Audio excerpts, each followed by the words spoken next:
In Gujarat, what we say is "Sauthi moti khan hai odkhan." Coming from a family where you have a good rapport, good social circle, good political circle.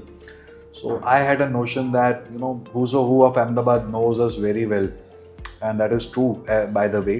But 10 years back, when I entered a room filled with 36 entrepreneurs and professionals, that was shattered.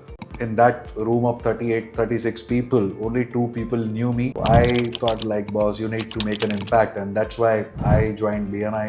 That was a Friday morning, and I joined Colossus. From that journey, being a member, then becoming a committee member, then an LVS, then an ST, getting the best award for the ST, getting all platinum launches of BNI Ahmedabad, giving that thing to all these members, like influencing 1,000 members, around 1,000 members now, having got 22 chapters launched now, impacting lives of 1,000 people. It has made a positive impact into my life.